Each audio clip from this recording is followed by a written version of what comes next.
السلام علیکم سر. وعلیکم السلام جی. سر آج مجھے بے حد خوشی ہو رہی ہے کہ میں اپنے آنریبل پرائم منسٹر سے ڈائریکٹ بات کر رہی ہوں اور اپنی فیلنگ بتا رہی ہوں. اللہ تعالیٰ آپ کو اپنے حفظ و امان میں رکھے, آمین. جی خان صاحب, میں اور میری فیملی نے آپ کو اس لیے ووٹ دیا تھا کہ آپ ایک سچے پاکستانی اور ہونسٹ انسان ہیں. ہمیں آپ پر مکمل اعتماد تھا کہ آپ کبھی بھی پاکستان کے خلاف کوئی فیصلہ نہیں کریں گے, بلکہ ہمیشہ پاکستان کے حق میں ہی فیصلے کریں گے. لیکن حالیہ دنوں میں جب ہمیں یہ خبر سننے میں آئی کہ آپ نے اسٹیٹ بینک کو IMF کے حوالے کر دیا ہے, تو یقین جانے یہ سن کر ہمیں بڑی تشویش اور مایوسی بھی ہوئی. کیوں؟ جی میں اس کا جواب دیتا ہوں.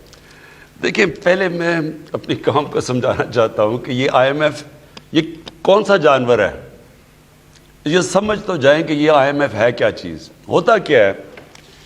حماد نے آپ کو شروع میں حماد اظہر نے آپ کو بتایا کہ جو پاکستان ہمیں ملا تھا اس میں سب سے بڑے 2 خسارے تھے. ایک ہوتا ہے فسکل ڈیفیسٹ, مطلب یہ کہ آپ کی آمدنی اور خرچے میں خسارہ, اور ایک ہوتا ہے کرنٹ اکاؤنٹ ڈیفیسٹ, مطلب یہ کہ جو ڈالر ملک میں آ رہے ہیں اور جو باہر جا رہے ہیں اس میں تاریخی خسارہ تھا. 20 ارب ڈالر کا خسارہ تھا. تو جب یہ نون لیگ آئی تھی تو 2.5 ارب ڈالر کا خسارہ تھا. جب ہمیں پاکستان ملا تو 20 ارب ڈالر کا خسارہ تھا. اب اور ہم نے اب اپنی قسطیں دینی تھی. قسطیں نہ دیتے, جو قرضے لیے ہوئے تھے تو ڈیفالٹ کر جانا تھا. ڈیفالٹ کرنا تھا, ملک نے بیٹھ جانا تھا, مہنگائی آ جانی تھی, وغیرہ وغیرہ. اب اس میں ہمارے پاس کیا راستہ تھا کہ ہم کسی طرح قرضہ لیں کہ جب تک ہمارا ملک ٹھیک نہیں ہوتا تو ہم قرضہ لیں, یا جب تک آمدنی نہیں بڑھتی, تاکہ ہم ڈیفالٹ نہ کریں. اب وہ جو سب سے کم سود پہ قرضہ ملتا ہے وہ دیتی ہے IMF. باقی سارے کمرشل لونز ہوتے ہیں وہ مہنگے ہوتے ہیں, اور جب IMF قرضہ دے دیتا ہے تو اس کے بعد جو باقی بھی ورلڈ بینک ہوا, ایشین ڈیولپمنٹ بینک ہوا, یعنی وہ بھی پھر آپ کو قرضے دے دیتے ہیں. لیکن وہ تب دیتے ہیں جب IMF آپ کے اوپر ایک چھاپ لگا دیتا ہے کہ ہاں ہم نے قرضے دیے. جب IMF قرضے آپ کو دیتا ہے تو وہ یہ پھر کہتا ہے کہ اچھا, کیونکہ وہ تو قرض دار ہے نا, وہ قرض دینے والا ہے, تو وہ پھر آپ کو کہتا ہے کہ دیکھیں میں آپ کو قرضہ تو دے رہا ہوں, لیکن آپ نے یہ چیزیں کرنی پڑیں گی تاکہ مجھے اپنا پیسہ واپس مل جائے. آپ کو اگر گھر پہ قرضہ چڑھا ہو, اب آپ نے جانا ہے لوگوں سے پیسے مانگنے کے لیے کہ جی اچھا میں دکان قرضے سے لیتا ہوں, وہ دکان کی آمدنی سے آپ کے قرضے واپس کروں گا, میں اپنے خرچے کم کر دوں گا. تو جو بھی آپ کو قرضہ دے گا وہ سب سے پہلے تو یہ پوچھے گا مجھے پیسہ واپس کیسے آئے گا. اسی طرح IMF آپ کو کہتا ہے کہ میرا پیسے واپس لانے کے لیے آپ کو یہ چیزیں کرنی پڑیں گی, نہیں تو میں پیسے نہیں دوں گا. اب ہمارے پاس یا تو ہم IMF کے پاس نہ جائیں, کمرشل بینک کے پاس جائیں, وہ جو جس سود پہ وہ قرضے دیں گے وہ ہم برداشت ہی نہیں کر سکتے, کیونکہ سب سے کم سود IMF لیتا ہے. تو لہٰذا جب آپ وہاں جاتے ہیں, مصیبت تو یہ ہے کہ ہمیں تو وہاں جانا چاہیے نہیں تھا. ہم پہلے کیوں اپنے ملک کو اس طرح کرتے ہیں کہ اتنے بڑا خسارہ چھوڑ کے چلے جاتے ہیں.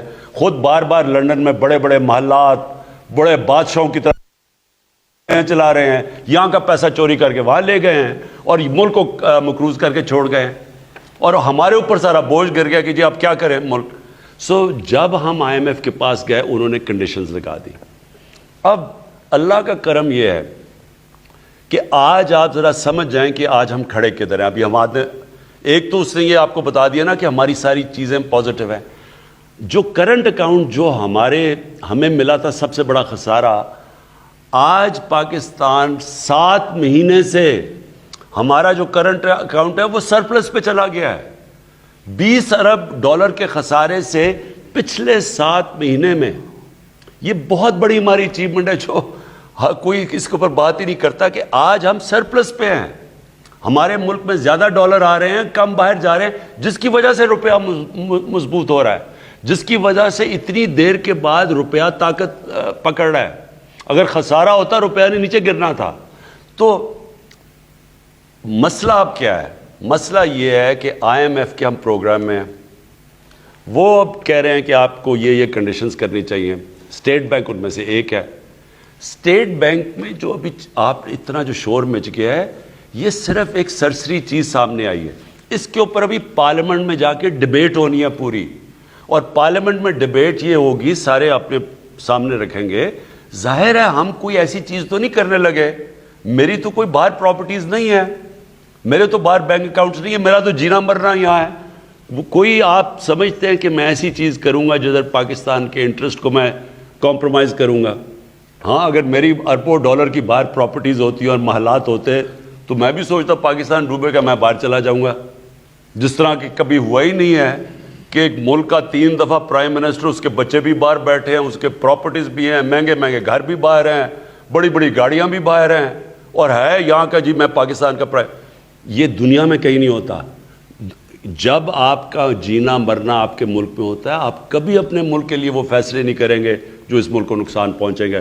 تو آپ بے فکر ہو جائیں، ہم آئی ایم ایف سے بات چیت کریں گے، کر رہے ہیں، مسلسل کہتے رہتے ہیں۔ جدھر ہمارے ملک کا انٹرسٹ آ جاتا ہے، آپ میرے پہ پورا اعتماد رکھیں۔